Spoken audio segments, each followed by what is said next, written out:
कभी सोचा है कि ये जो सितारे हैं ये आखिर हमारे जीवन की कहानी बताते कैसे हैं? वैदिक ज्योतिष, जिसे हम ज्योतिष शास्त्र भी कहते हैं, असल में एक बहुत ही पुराना विज्ञान है और ये पूरी तरह से गणित पर आधारित है।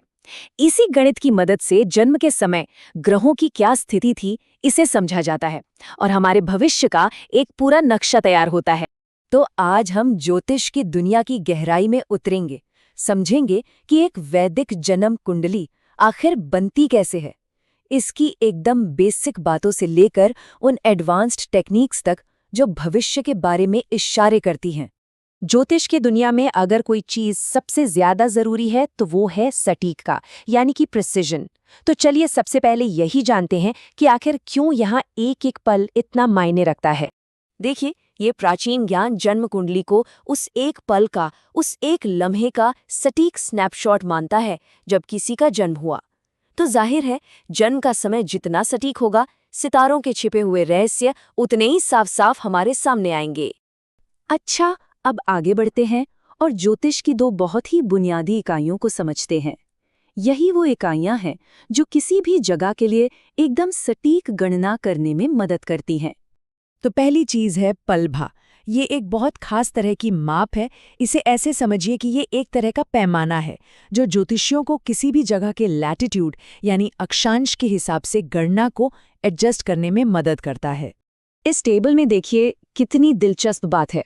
यहाँ ये साफ देखा जा सकता है कि कैसे अलग अलग अक्षांशों पर पलभा की वैल्यू बदल जाती है। यही दिखाता है कि ज्योतिष में हर जगह के लिए कितनी बारीक और सटीक गणना की जाती है। और फिर इसी पलभा की मदद से चरखंड की गणना होती है। चरखंड हमें ये बताता है कि कौन सी राशि कब उदय हो रही है। तो आप देख सकते हैं कि कैसे ये दोनों कॉन्सेप्ट्स एक दूसरे पर ही टिके हुए हैं। अब बात करते हैं एक और बहुत जरूरी चीज की, जिसे कहते हैं अयनांश। ये असल में एक बहुत ही धीमी गति से होने वाले खगोलीय बदलाव को कैलकुलेशन में शामिल करने का तरीका है। अगर आसान शब्दों में कहूं तो अयनांश एक तरह का करेक्शन फैक्टर है। ये पक्का करता है कि हजारों सालों के बाद भी हमारी ज्योतिष की गणनाएं सितारों की असली स्थिति से मेल खाती रहें, उनमें कोई गड़बड़ ना हो। तो अयनांश निकालते कैसे हैं? इसके लिए एक बहुत ही सटीक गणितीय तरीका है जिसे कहते हैं मकरंद विधि। चलिए इसके एक एक स्टेप को जरा समझते हैं कि ये काम कैसे करता है।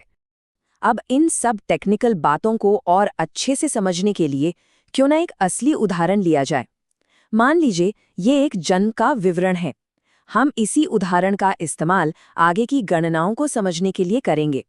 चलिए अब कुंडली के एक ऐसे हिस्से की ओर बढ़ते हैं जो हमारे जीवन के बारे में, हमारे कर्मों के बारे में बहुत कुछ बताता है। ये है दशम लग्न, यानी हमारा 10th हाउस। ये सवाल तो हम सभी के मन में कभी ना कभी आता है कि आखिर हमारा करियर, समाज में हमारी जगह, हमारी पहचान, ये सब तय कैसे होता है। ज्योतिष की माने तो इसका जवाब 10वें भाव में ही छिपा है। ये जानना बहुत ही दिलचस्प है कि जन्म के समय 10वें भाव में कौन सा ग्रह मौजूद था। जैसा कि आप देख सकते हैं, हर ग्रह हमारे काम और हमारी आमदनी के स्रोतों के बारे में एक अलग ही कहानी बताता है। और अब हम आते हैं अपनी आखिरी और शायद सबसे एडवांस्ड अवधारणा पर, अष्टक वर्ग। ये एक ऐसी अनोखी प्रणाली है जो हमें ग्रहों की असल ताकत को मापने में मदद करती है। तो ये सिस्टम काम कैसे करता है? बहुत ही आसान भाषा में कहूँ तो ये एक तरह की स्कोरिंग प्रणाली है। ये हर ग्रह को पॉइंट्स देता है जिससे पता चलता है कि वो कितना मजबूत और कितना शुभ फल देने वाला है।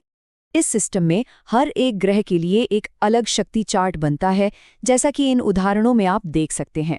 हर चार्ट में शुभ बिंदुओं को रेखाओं से मार्क किया जाता है जो उस ग्रह की ताकत को दिखाते हैं।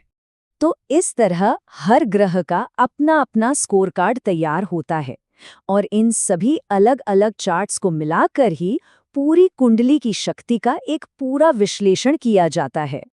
और आखिर में सभी ग्रहों के स्कोर को मिलाकर एक मास्टर चार्ट तैयार किया जाता है जो हमें एक कंप्लीट पिक्चर देता है। इसे ही सर्वरेखाक्य चक्रम कहते हैं। तो सवाल ये उठता है कि इन अंकों का असल जिंदगी में मतलब क्या है।